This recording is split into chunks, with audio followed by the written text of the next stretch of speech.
la importancia del título. Yo voy a dar una charla sobre sexualidad, pasa que es un tema convocante, no sé por qué, ¿no?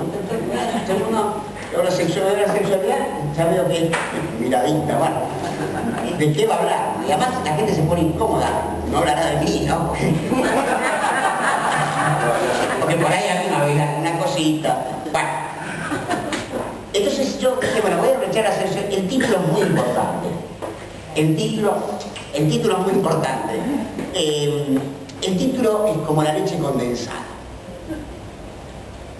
Por eso yo dije, bueno, como la leche condensada. Por ejemplo, si usted pone la leche condensada a baño María, termina saliendo un trabajo como el dulce de leche. Entonces lo que tienen que hacer es pensar un título. Usted quiere un trabajo, piensen en el título, no piensen en el trabajo, piensen en el título, el maldito título. Lo ponen a baño María y piensen tranquilo que sale el trabajo. Porque el título es como una alta condensación del trabajo. Es fundamental, es fundamental. Entonces esta conferencia la quería dar tranquilo, la quería dar sin no me viene, porque a veces me siento mal, un poco tenso, a veces me llegan anónimos, gente jodida, entonces quería estar tranquilo.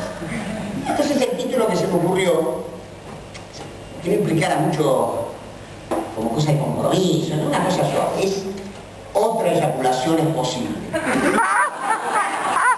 Me pareció que tenía punch, se podía hacer con la desglobalización, ¿no es cierto?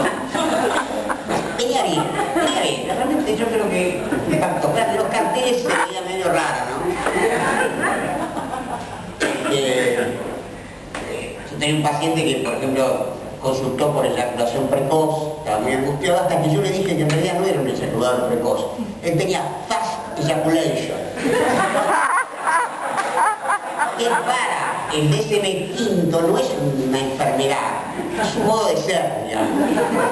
Un dasán, ser para la eyaculación. Bien.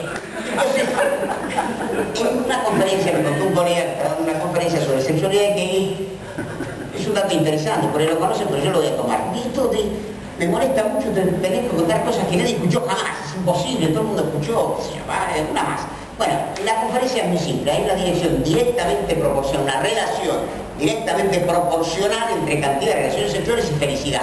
A más relaciones sexuales, más índice de felicidad. Ustedes saben que el índice de felicidad se toma. Hay organismos internacionales que marcan cuáles son los pueblos felices, los pueblos tristes y los pueblos tan pésimos. Bueno, hay un índice de felicidad. Entonces, en la van a ver quiénes tienen relaciones sexuales todos los días, la gente más contenta.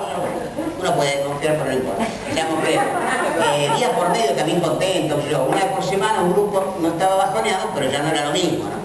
Y al final en el salón, como el que está ahí haciendo gente, daba cabriola, gesticulaba, la doble Nelson, cualquier cosa. Usted que está tan contento, ¿qué frecuencia de relaciones sexuales tiene? Una vez por año. ¿No? Y está tan contento, me toca mañana.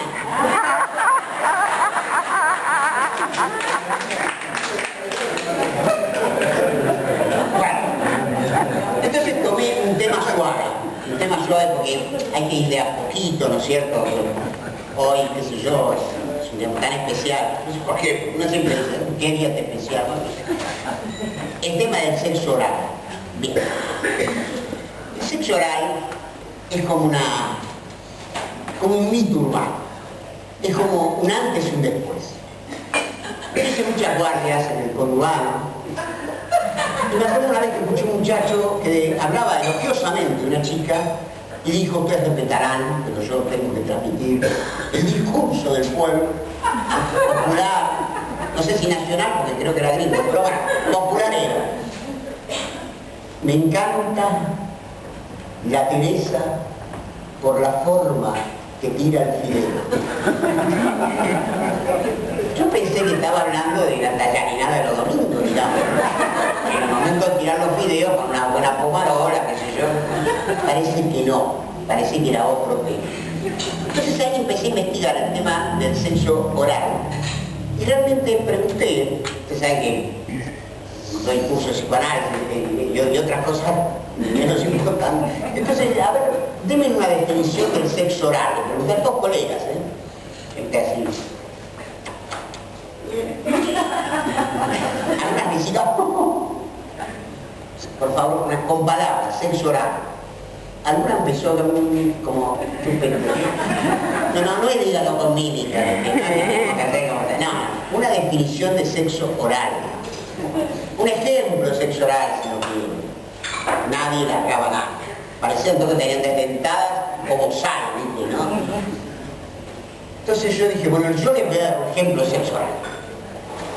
Entonces dije simplemente sexo oral.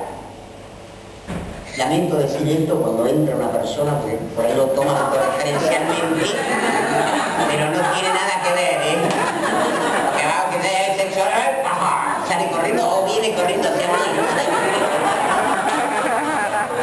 Hay que tener cuidado. Esto se llama, esto es fuera de programa. Depende que te llama, mi vida. Además como que me gustó la idea. Este se llama fuera de programa. Se llama el analizador espontáneo. Yo muchas veces trabajo con el analizador espontáneo, lo cual me lleva una paranoia total, porque a veces no aparece, pero cuando aparece es buenísimo. Bueno, buena onda, estamos entre colegas, amigos, la vida dirá, la vida dijo, la vida me dice, bueno, ejemplo de sexo oral. Entonces le dije muy simple, el sexo oral está ahí, es el beso. Un beso, no se desilusiona, mira, el beso es sexo oral. Ustedes habrán tenido una orgía de sexo oral cuando llegaron, se besaron, vamos a ver una seguramente, comiendo la brochetita, todo el sexo oral, ¿no? Y lo seguimos toda la vida, todo el tiempo, no hay manera de evitarlo, y además, ¿por qué? Pero, ¿qué pasa? Que cuando se piensa en sexo oral, no pido ninguna confesión, ningún relevo de prueba, se piensa una sola cosa, siempre la misma, que a veces con ¡Chadí! O, bueno, no está tan mal, pero de todas maneras, el beso queda bien. Y realmente ahora hay sexo oral entre hombres, que antes no había. Cuando yo era joven, la mano, a lo sumo un abrazo. Los bigones, por ejemplo, que yo creo que cuando un jugador es un gol ahora, ¿vieron que sale corriendo? Sale corriendo porque lo montan. Inclusive he visto festejar goles haciendo así. No me pone mal, no me pone mal. Yo creo que Palermo erra goles a todos porque es podrido que se los monten todo el tiempo. Porque para ser goleador hay que resistirlo, no es fácil. Uno tampoco es plástico, por ahí. Bueno, y el otro tema es, por ejemplo, un muchacho que tuvo una relación sexual con una chica muy intensa, ¿no? El tipo era bastante como soberbión, digamos, ¿no? Cuando termina, y él notó que la piba había entrado bien, ¿no? Entonces le pregunta, ¿tuviste muchos orgasmos como este? La piba muda. Y la agarró, porque el macho viril, el macho áspero, es muy paranoico. Después que ejerce su ficción viril, se persigue como un loco. Entonces empieza a reparar como sea, a arreglar. Entonces dijo, mirá, disculpame, le dice, a lo mejor te has quedado en silencio porque con mi pregunta inadvertidamente te ofendí. Y ella le dice, no, estaba contando.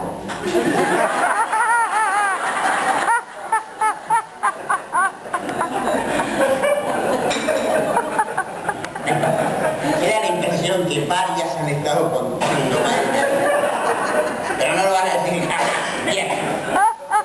Acá lo que tenemos es otro tema. Yo admito que este es un espectáculo para adultos. Entonces no voy a tener empacho de al pan y al vino. Voy a hablar de una problemática importante, tan importante como la anterior, que es el sexo anal. Porque ya que estamos con el oral, vamos a... Pero no quiero involucrarme más de la cuenta, no quiero sobreimplicarme. No quiero, porque después... Hay un programa de radio, a mí me llama de cada radio, de FM, la pelotita, será cierto. Y la mejor que me llama es la FM y la asamblea de Juan Bepunto y Correa.